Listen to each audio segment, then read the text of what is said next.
Now, a completely different campaign from Reform. They've been out there, fronted by Farage, and now he's got this amazing poll to talk about. Your calls, welcome. Would you like to see him as leader of the opposition? 0207 862 2222. Reform UK has moved ahead of the Conservatives in the latest YouGov poll. Farage is now positioning himself as the leader of the national opposition. I'm Nigel Farage, leader of Reform UK. Just before we came on air, we overtook the Conservatives in the national opinion polls. We are now the opposition to Labour. So that was the ITV debate, the sort of deputy leader debate, and obviously Farage is leader of Reform now. And he was said to have won the first one. I think he won this one probably more convincingly. This is because the problem is when you've been in power for 14 years, as the Conservatives had, you can't campaign for change because that's like admitting you've done it all wrong. So this was an exchange between him and Penny Mordaunt about migration. Why on earth should anybody believe the fifth manifesto that promises cuts to net migration? Because of the record of this Prime Minister. So we've had... Oh, no, that's fine. I'm happy. It didn't go all his own way, though, because at one point he said he's always told the truth. Neither of them will do anything. These people have lied to us repeatedly. And Labour... And you made a career doing that. Repeatedly. I know I've actually always told the truth. I've always told the truth. Always said what I've... And Labour, it's not even in your first 6 priorities for government. You haven't got the will to do anything about it. Nothing under these is going to change. God, it's a great debate last night. I loved it, actually, I must say. So what did you think? Now, you know, Isabel, you're independent commentator as far as this is concerned. Are you happy to see them going into second place? I think it's certainly a moment that the party has been desperately hoping will happen. You know, that crossover moment, it's hugely symbolic. But Darryl is right. It doesn't suddenly mean that Reform UK is going to win a swathe of seats. Why not? Because of the way the system works. And essentially, at the moment, Reform's support is spread across the country rather than really concentrated in individual constituencies. It's a very new party. Reform's only been going for 3 years. So there's a longer game here for the party to try to build up to winning lots of seats potentially in 2029. But I mean, for the Conservatives, it is utterly devastating to be pushed into that third place in that particular poll. I suppose if you look at a classic Conservative seat, you know, something East, something Shire, and it's the MP is Sir Bufton Gusset, and suddenly he loses 5,000 votes to Reform. Yeah. And as a result, the Lib Dems, and all the Lib Dems have done is gone on water slides, and they'll take the seat. They're going to do brilliantly. And it's Reform that's given the Lib Dems a Tory seat there. Yeah, I think and that's the way it's going, isn't it? Yeah, I think that's that. I mean, that's the electoral system. I would also say, by the way, this isn't the first time that a Farage-led party has led. I mean, we had the Brexit Party in pole position in that there was a wild few weeks at the beginning of 2019, if you remember, before Boris Johnson became the sort of absolute carnage of that period. We can easily forget it, you know, just because of the sort of strangeness of the last couple of years. Well, and also, of course, what triggered Cameron to do the Brexit referendum was the results. I think in 2015. I think that is the most or 2014. I think that's the most extraordinary thing of all of this, by the way, is that if you think back to 2014 and everything that came since has been about the Conservative Party trying to fend off this attack from the right. Brexit led us there, Theresa May, Boris Johnson's appointment as Prime Minister, as leader, etc., for us to end up in a situation now where there is actually a bit of a path. It's narrow, but there is a path for Nigel Farage to potentially become an MP, defect to the Conservative Party. He won't do that, by the way. You don't think he'll... Well, it's the only way that he becomes the leader. I don't know about that. We'll see. I think he would... He changed his mind in the last 2 weeks. Draw those Conservatives who are aligned with him ideologically, he would draw them into whatever his operation is called. But I'm just wondering, let's say he has 3 MPs, let's say himself and 2 others in the House of Commons, and the Tories are led by an acting leader of some kind in opposition, Kemi Badenoch. She becomes unpopular quickly, and a bunch of the Tories go to Farage quietly and say, look, we'll find you a safe seat, come over. It's not going to happen. You don't think so? No. Barbara in London, you're a Farage fan, I gather? Yes, I am, definitely. And Sally in Surrey, you're not a Farage fan? Absolutely not, no. Well, you go first, Barbara. Would you like to see him, if Labour win, and that's a big if, would you like to see Farage as the leader of the opposition? Yes, 100%. Yeah, I mean, I think he's the only one of the candidates that's got common sense. He's got humour. I think he'll be a strong leader. He's charismatic, and he's the only candidate that dares to talk about the population explosion, which obviously is a huge problem in all areas of life: housing, NHS, education. But all the other leaders are frightened to say it, which is really strange. Sally, what about that? Because Farage says this should be the immigration election. I think it's very dangerous rhetoric. We've heard this before in 1930s Germany. Nigel Farage is very good at manipulating what he says to appeal to people like the other caller, Barbara, into believing that we have a common enemy, and that common enemy is immigration. It's very dangerous rhetoric. He's a manipulative. People have said all sorts of things about him. What he is good at is manipulating the public opinion. Barbara, are you being manipulated? I'm 100% not manipulated, and I just really get annoyed when people call him far right. It seems that if you dare to want population control, border controls, that you're far right. I don't think he's far right. I don't think he's racist, and I think this is the label they want to put on him so that everyone hates him and they won't sort of they won't support him. Isabel, do you agree with that? Yeah, I mean, look, this is a smear campaign. I couldn't believe the caller suggesting that this is like 1930s Germany. Absolutely ridiculous. Sally, why do you say that? I wish people would stop. How do you think it evolved? It didn't start with a full-blown Nazism. We started with very, very subtle antagonism towards, in that case, the Jews. Isabel Oakeshott is missing the point of all this. History teaches us that this insidious far-right mentality starts as a very, very small movement. But Nigel Farage is an arch manipulator. Let Isabel come in. Where is... Sorry, can you just define this far-right thing and see what evidence you see of far-right behaviour or ideology? It's belligerence. Belligerence. His attitude towards the immigrants, so the people coming. I've heard a talk he gave, which was absolutely chilling. He was talking about housing, that these immigrants, they're taking your housing. It's very chilling. I'm sorry, but if you think for 1 minute that Nigel Farage has any other interest but himself, then you are for the birds. Okay, Sally. He is only standing because his best mate Trump has been found guilty and is a convicted felon. That's absolutely nonsense. I'm sorry, that's complete nonsense. Okay, Sally, thank you. That's a bit of a detail to throw in. Wild. Thank you, Sally. Thank you, Barbara. There we are. So in fact, he always does divide the room.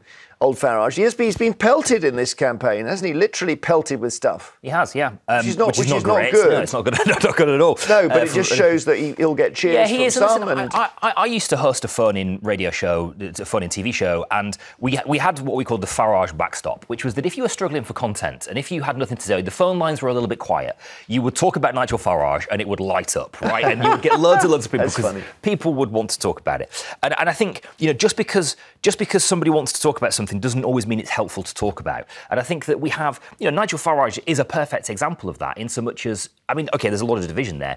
He is very, very unpopular. And Nigel Farage is the third most unpopular He's also very, very popular. Well, I think that's the thing, isn't it? It's like Trump's very unpopular. He's popular amongst the people who really, really like him. He's very, very unpopular in the mainstream. In the mainstream, he's very unpopular.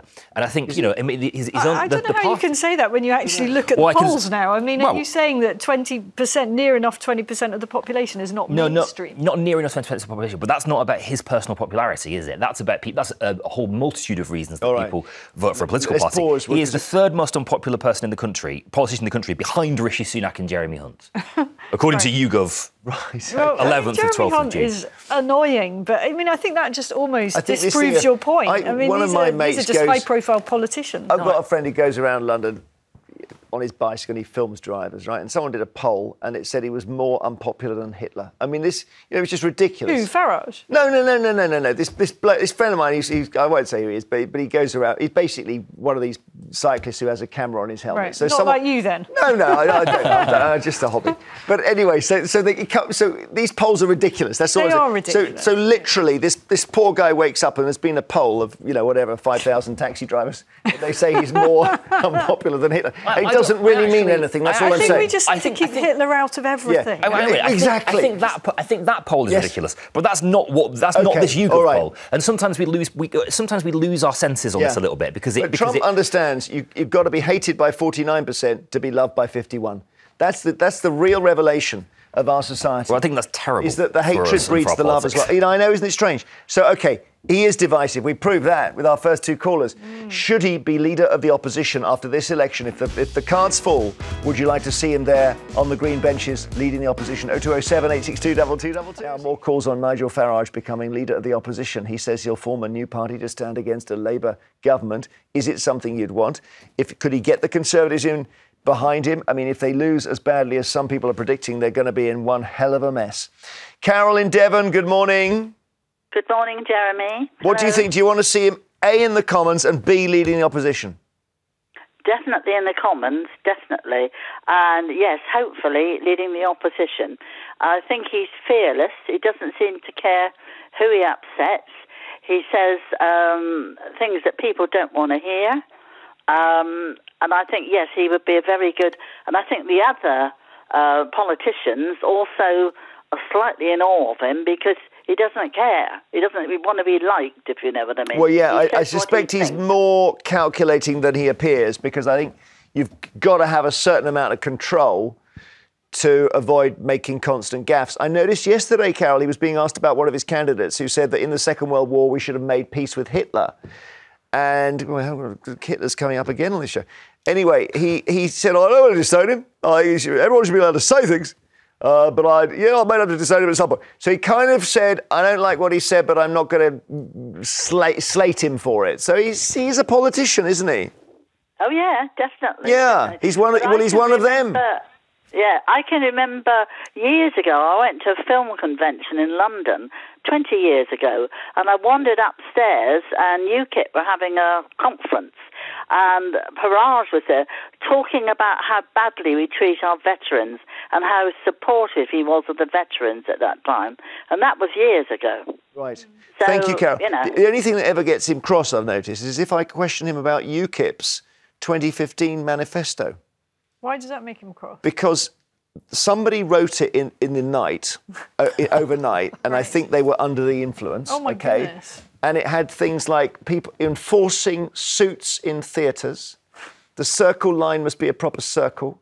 Bus drivers must wear bowler hats. This sounds brilliant. And he said, I don't know anything about it. I don't want to know about it. It's nothing to do with me. And he got really cross about it. And it's an absolute corker. Have you not heard about this? No, I wasn't. 10 years ago. It had nothing to do with the UKIP. But that was when he was leading he's a UKIP. very instinctive politician. Yes, he is. Yeah. You know, he will just say stuff sometimes. And you're kind of like, I mean, last night... Do you think that's true? Because I'm wondering if he's Can I give an example? Go on, please, yeah, last night he suddenly said he was asked about child benefit and whether or not it should be capped at 2 children, which is the current Conservative policy. And I was really surprised. He actually said, no, I think we should be encouraging people to have children, and I think more people should have child benefit. Now, that's not where I am with my politics, and it's not in the manifesto, but the manifesto doesn't touch that. But that's about what he might call... That's his instinct. Indigenous British people or people How who've do you been... know? You can't say that. Yeah, but that's... Well, I'm reading between the lines. Is that not the motivation there? I think if you... Well, to British people who are not migrants, who've lived here for... You'd still get a child benefit if you've been here. Yeah, OK. You know, if you're entitled to stay here, you'd get child benefit wherever you were born. That's my assumption. My point is that he's quite off the cuff with some stuff, and his instincts are usually right politically for the people that he's never made. The only mistake he's really made was showing his bum in I'm a Celebrity. I didn't see that. And I don't want to see deny it. I have never ever Googled that. I think, it's interesting because what I've heard so far is, I've heard common sense. I mean, I still don't really know what that means. Humorous and charismatic, which we've prioritised in a leader before, and that went brilliantly. And doesn't care who he upsets, is off the cuff. The man is a diplomatic disaster waiting to happen, isn't he? Send him to the G7, send him to the peace summit in Ukraine, and goodness knows what's going to happen. Is that the kind of person? If he was in with the G7 leaders, he would definitely be smoking. There's one thing. Jeanette in Manchester, hello. Hello. Do you want to see him as leader of the opposition? No. OK, why not? Well, I do like the guy. I think he's very charismatic, but I think he would be a useless politician. He's very full of himself, and it all seems to be all about him. He can be very rude, and I think, you know, what Darryl's right. I remember when he was an MEP, right? So he's been elected before, and there was a guy, was it Herman Van Rompuy? Who was that bloke who took over the EU? Oh, it was hilarious. Are you thinking about the clip where speech. he said, "Who are you? Who are you? You've got the charisma of a wet flannel." I mean, he's right though. He was right. I mean, it's a brilliant. It was just so rude, though. Yeah, but look, they deserved it. I think. He's just an old guy, this Rompuy guy. No, They want to hit him. on. He's suddenly getting. Actually, those two, I think, got on quite well behind the scenes. Okay. Jeanette, thank you. Good point. John in East Sussex. Has he got what it takes to be leader of the opposition? He has, yes. And even if he doesn't become leader, I believe that he'd be good in the House of Commons and they keep their mothers honest. Because he's the only statesman we got in the country. We are banking on, I mean, we're thinking about him winning in Clacton. I mean, that's not a done deal anyway, so... Yeah, possibly. John, can I ask you a question? Yeah. Do you want a insurance-based health system in the UK like they do in America?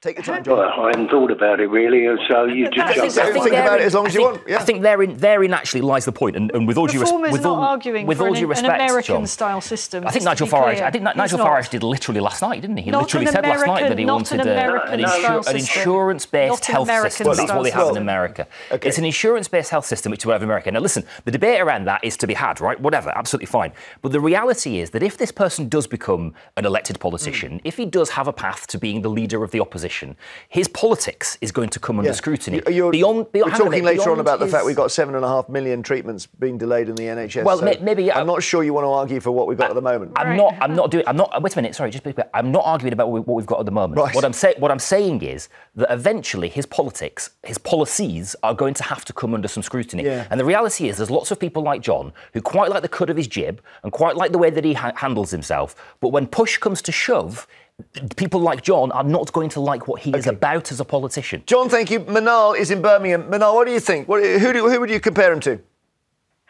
Compare him to Trump. He has people supporting him.